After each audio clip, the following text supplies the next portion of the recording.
So yeah, that the factory initiatives aren't just automate, but make these investments. And I don't know, when you're doing an IoT-based system, IoT can be done manually, but that falls back on labor. I'm not even going to get into all the potential human errors and things of that nature, but it falls back on labor.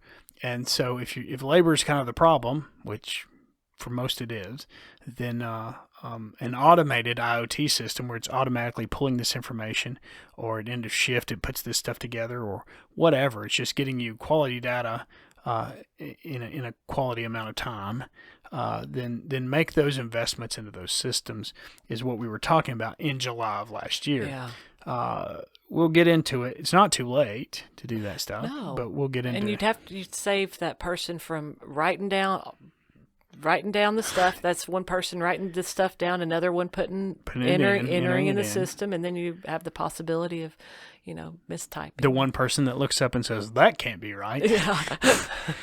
We don't believe that data. You don't want that. So, that has to do with the IoT system. So it's more than just robots and automated machines. Yeah.